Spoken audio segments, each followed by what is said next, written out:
After the sports festival ends, the whole class gets together to celebrate. While eating, Kumamori sneaks a glance at Tajima, who's laughing and having fun with his friends.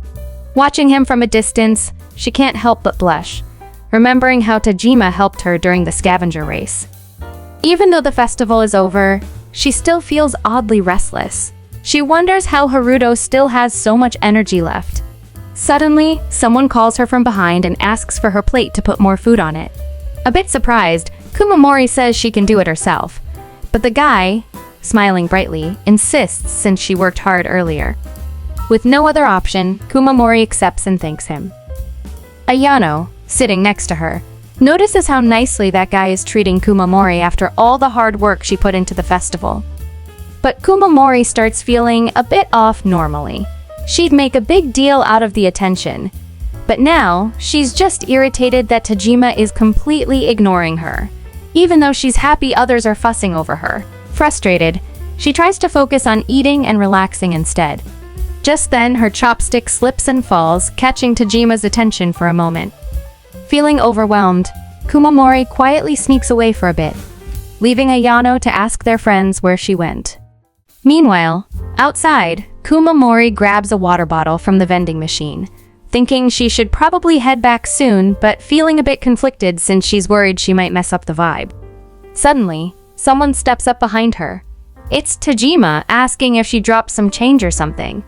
Kumamori turns around, surprised to see him. Standing up, she can't believe it's Tajima of all people. Feeling a bit awkward, she asks if he wants a drink and quickly thanks him again for helping her in the race. Just as Kumamori is about to pick a drink for Tajima, he grabs her hand and stops her, saying he actually doesn't want anything to drink.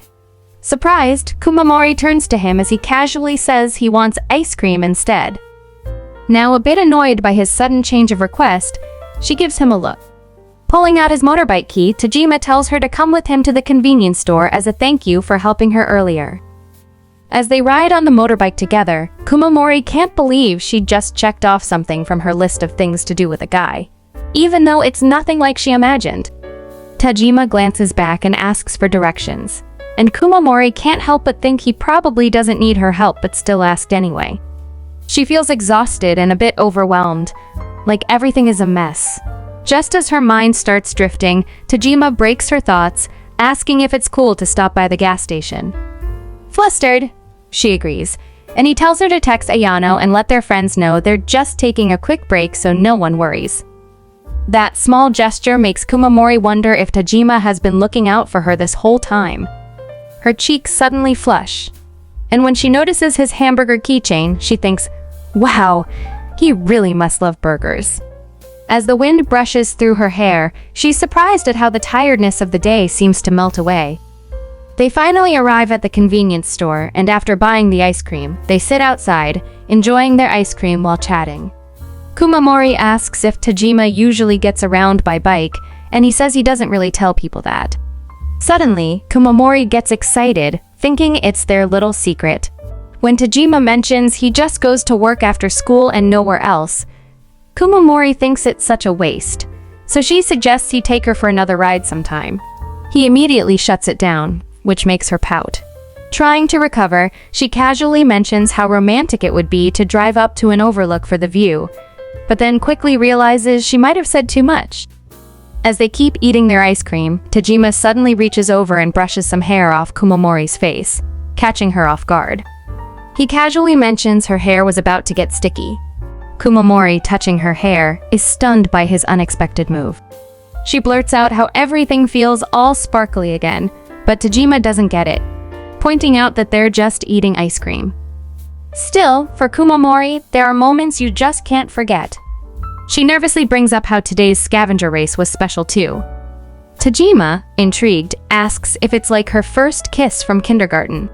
Kumamori shyly says yes and explains that she had tripped and was crying, and when that boy kissed her, it felt like he was shining.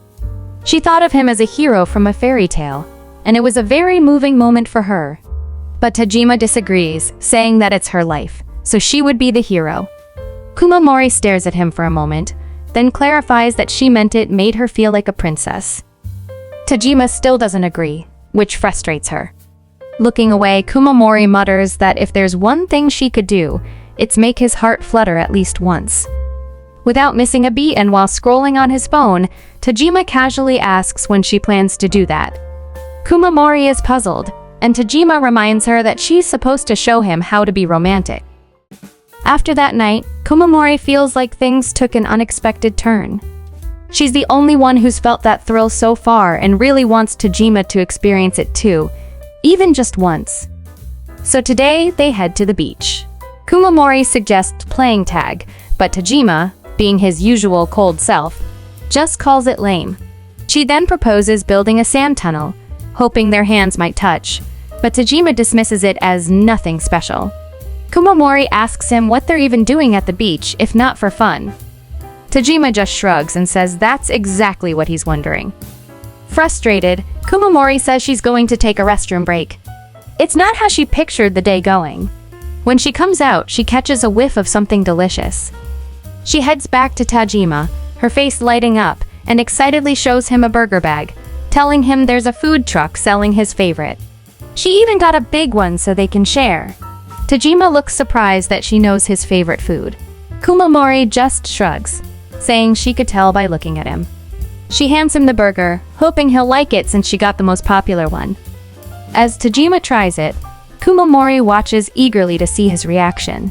With sauce on his face, Tajima turns to her and says he really likes it, even giving an excited review of the burger. This makes Kumamori's heart race. She can't help but feel flustered, even though she originally planned to make Tajima fall for her. Avoiding his gaze, she lets him have the whole burger since he enjoys it so much. As time goes by, Kumamori is still finding it tough to make someone's heart race. She watches Tajima playing with the sand and realizes he has this surprisingly childlike side, enjoying skipping stones and building sand creations.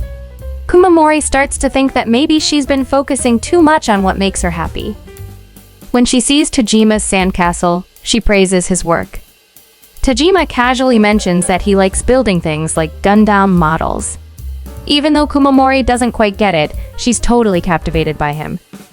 Reaching into her pocket, Kumamori pulls out a little flag and places it on top of Tajima's sandcastle. She proudly says it now looks like a proper castle with a flag. Tajima looks puzzled by the sudden addition, and Kumamori explains it's from the burger earlier.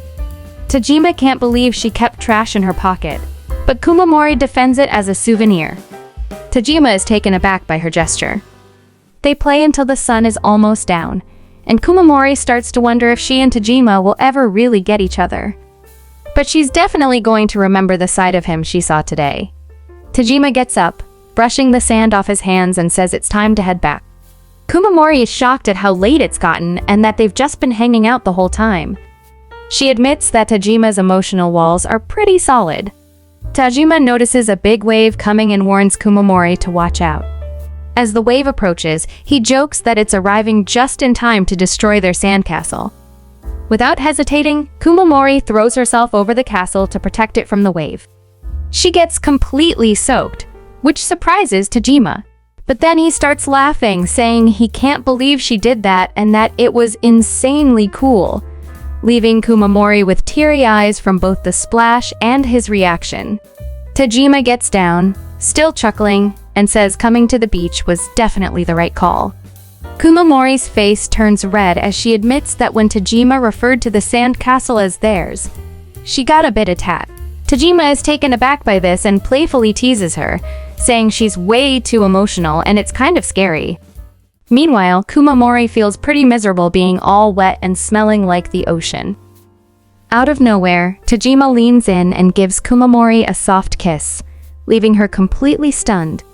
When he pulls apart, Kumamori is still in shock and speechless, her face bright red.